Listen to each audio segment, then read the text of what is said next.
Now, the latest research allows us to tell their story. We found amazing archaeological objects. The rise of Qin Shi Huang, China's first emperor, is a tale of ambition, power, and a relentless thirst for control. His journey to becoming the first emperor of a unified China began long before he assumed the throne at the young age of 13. Born in 259 BCE, Yingzheng, as he was known at birth, was the son of King Zhuangxiang of the state of Qin, one of the many warring states that fractured ancient China. When Yingzheng's father died, the young prince faced immediate threats from rival factions in his own kingdom, let alone the enemy states that surrounded Qin. The death of a ruler often plunged the realm into chaos, and Yingzheng's situation was no different. While he had loyal ministers and advisors, the young prince had to contend with ambitious court officials who sought to control the kingdom in his place. Under these challenging circumstances, Yingzheng ascended the throne, becoming king of Qin. At just 13 years old, most rulers would have been ill-equipped to manage such a precarious situation. But Yingzheng was different. His ambition transcended the scope of the kingdom of Qin. As he matured, he began to set his sights on uniting all of China, which at the time was divided into several feuding states. The Warring States period had been characterized by ongoing conflict and territorial expansion, where each state competed for dominance. Amid this conflict, Yingzheng was not only an astute ruler, but a military tactician, recognized for his strategic brilliance and the discipline with which he commanded his forces. Through a series of intense military campaigns, he steadily began to conquer the other 6 major states of China: Han, Zhao, Wei, Chu, Yan, and Qi.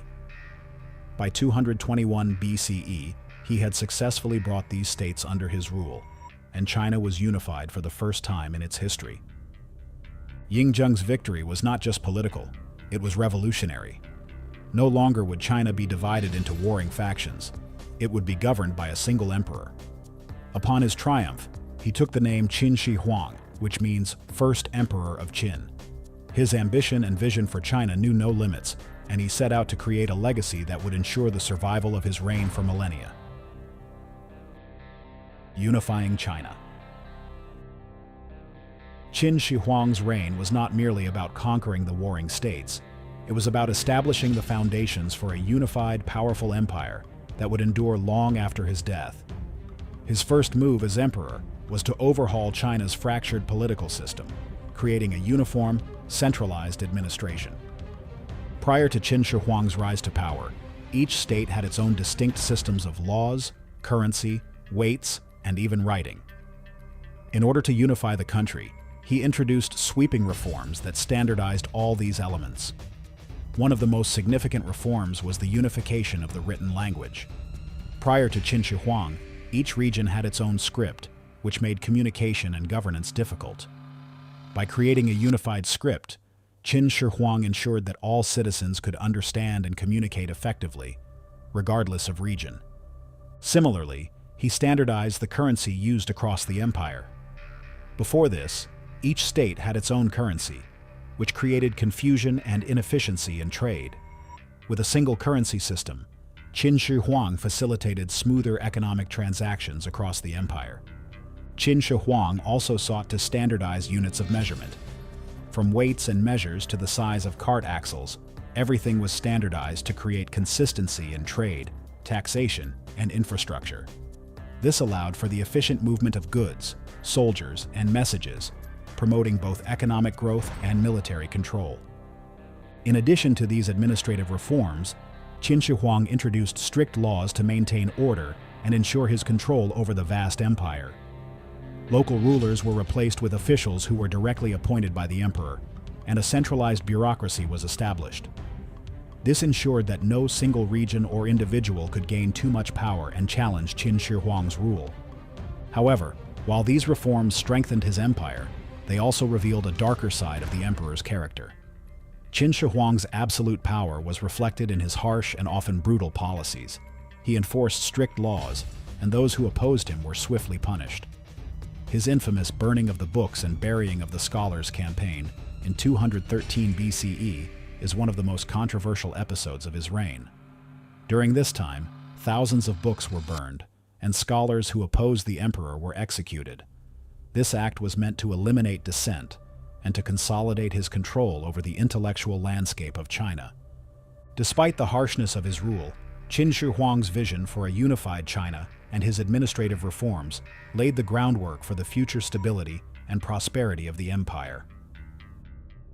The emperor's obsession with immortality.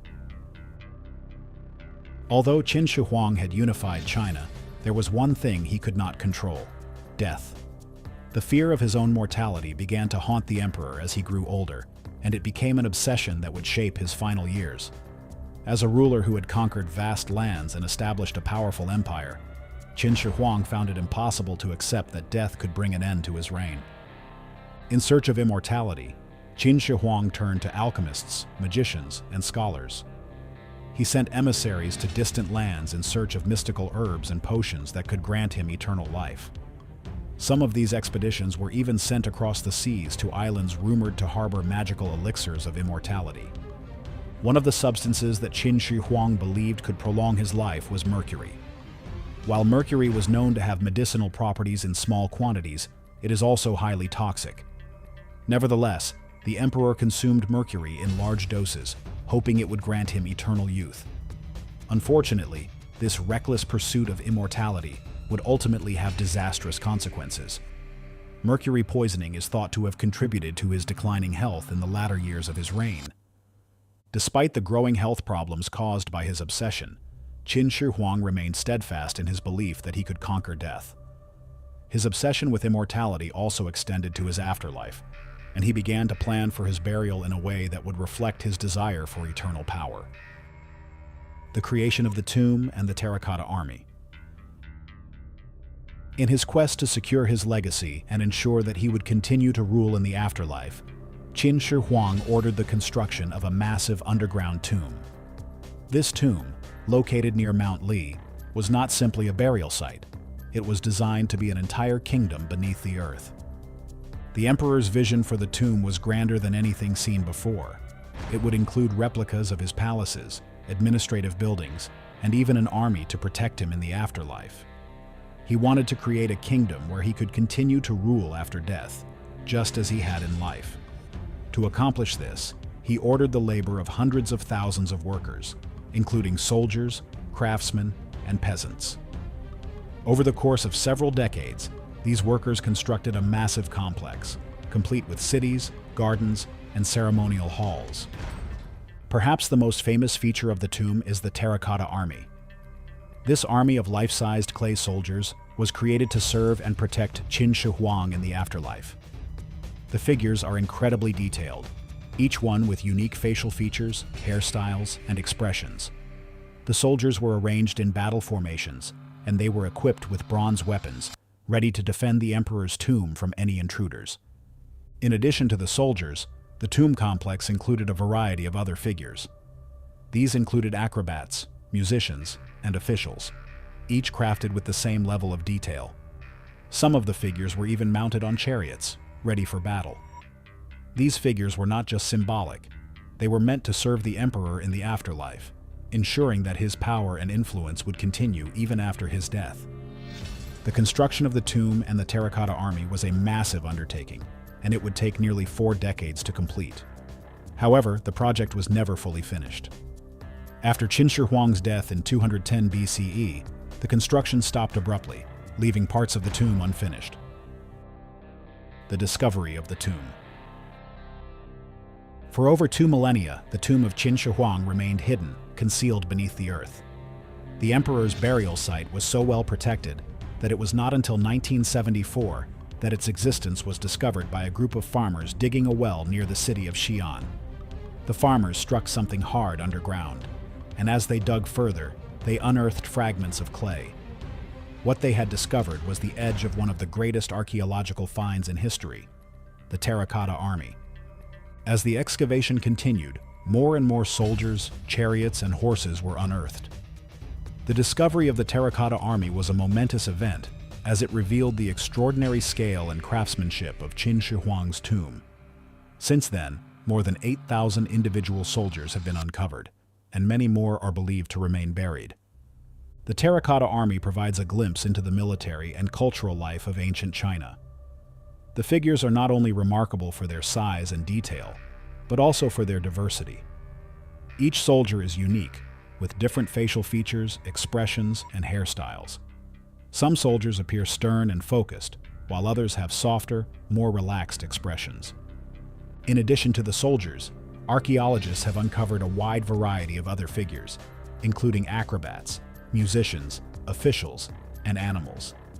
These figures were meant to represent the full life of the emperor's court and to ensure that Qin Shi Huang would continue to be served in the afterlife.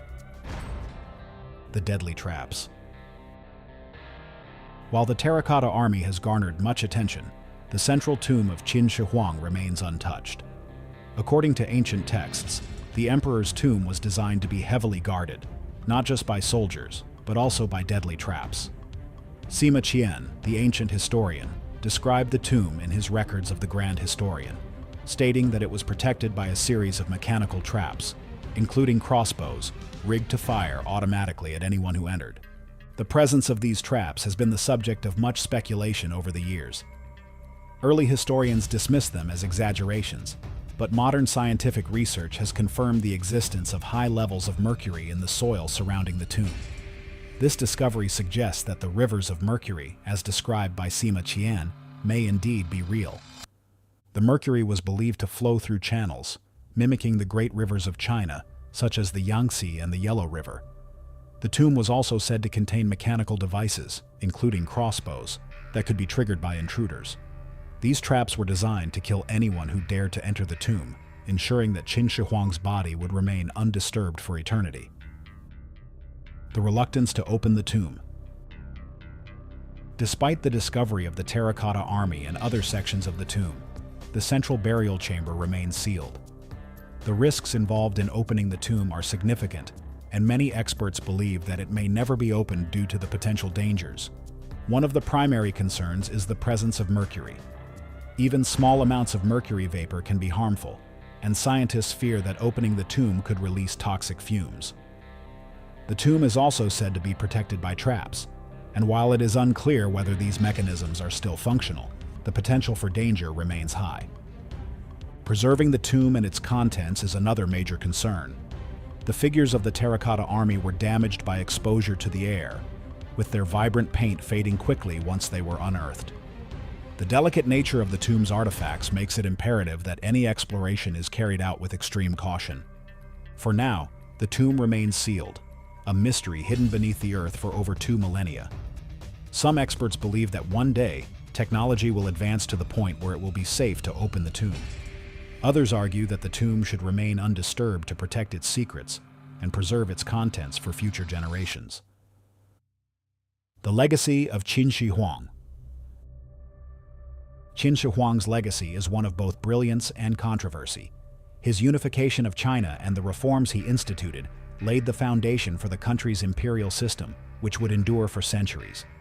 The construction of the Great Wall, the development of a standardized system of writing, and the creation of a centralized bureaucracy were monumental achievements that shaped Chinese society.